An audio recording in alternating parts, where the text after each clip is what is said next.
से सुन रही हो।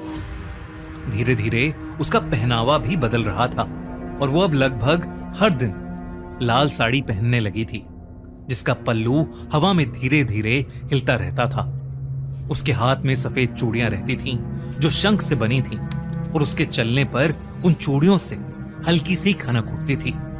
साथ ही साथ काजल, जिसको मछली कुछ खास पसंद नहीं होती थी, वो अब हर दिन ढेर सारी मछली भी खाने लगी थी।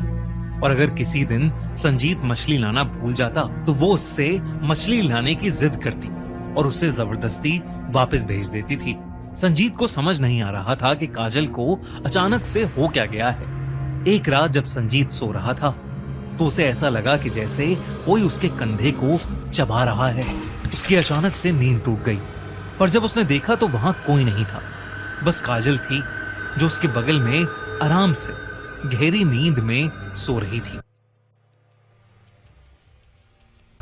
अगली सुबह संजीत उठा तो उसे अपने कंधे और गर्दन में बहुत तेज दर्द महसूस हुआ, जैसे किसी कीड़े ने उसे काटा हो। उसने देखा तो उसके कंधे और गर्दन पर गहरे दांतों के निशान थे, जिसे देखकर वो घबरा गया।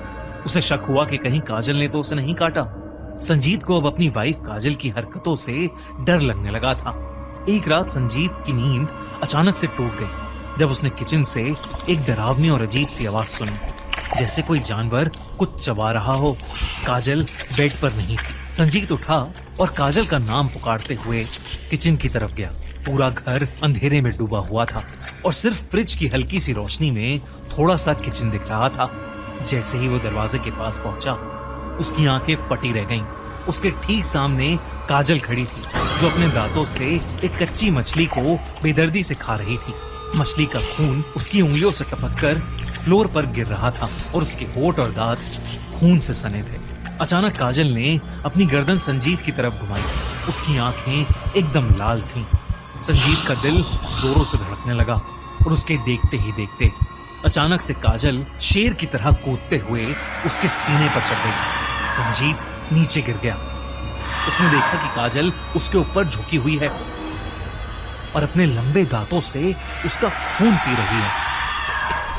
संजीत पसीने में लथपथ, हिल भी नहीं पा रहा था।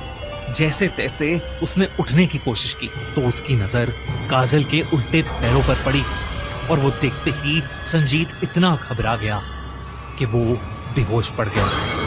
अगली सुबह जब संजीत की आंख खुली तो वो अपने बेड पर आराम से सो रहा था और सब कुछ बिल्कुल नॉर्मल लग रहा था।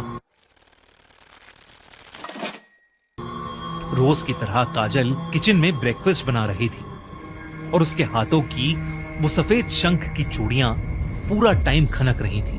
बिना काजल से कोई सवाल किए संजीत चुपचाप किचन तक गया। उसने फ्रिज खोला और देखा कि फ्रिज में रखी 4 किलो मछली गायब थी। संजीत समझ गया था कि रात को जो कुछ उसने देखा था वो कोई सपना नहीं था। अचानक संजीत को अपनी गर्दन पर एक जलन महसूस हुई। उसने बाथरूम के शीशे में जाकर देखा तो उसके शरीर पर दांतों के गहरे निशान अब भी थे। ये सब देखकर संजीत का दिल जोरों से धड़कने लगा। वो इतने दिन से एक ही घर में किसके साथ रह रहा था, क्योंकि वो औरत काजल नहीं हो सकती थी।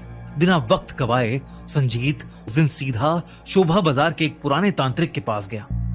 लोगों का कहना था कि वो तांत्रिक बुरी आत्माओं को पहचान कर उन्हें वश में कर सकता है। संजीत ने उसे अपने साथ घट रही सारी बातें बता दी। तांत्रिक कुछ देर तक चुप रहा, फिर आंखें बड़ी करके बोला, तुम्हारी बीवी पर शाक चुन्नी सवार है। उसने बताया कि शाक चुन्नी एक बहुत भयानक डायन है। वो औरत जिसकी शादी से पहले वो मर जाती है, वो एक ऐसी आत्मा बन जाती है जो शादीशुदा औरतों के शरीर में घुसकर उनकी जिंदगी जीने लगती है और अपनी ख्वाहिशें पूरी करने लगती है। और फिर धीरे धीरे घर के आदमी का खून पीकर वो उसे कमजोर बना देती है। तांत्रिक ने यह भी कहा कि जब तक वो संजीत के शरीर से खून की एक एक बूंद ना खत्म कर दे, वो कहीं नहीं जाएगी। उसने संजीत को आगाह किया कि अगर जरा भी देर हुई तो वो आत्मा उसे मार देगी। संजीत को उस तांत्रिक की बात पर पूरा यकीन था। उसने भी बचपन से शाक चुन्नी के कई किस्से सुने थे, लेकिन उस दिन से पहले उसे ये सब काल्पनिक लगता था।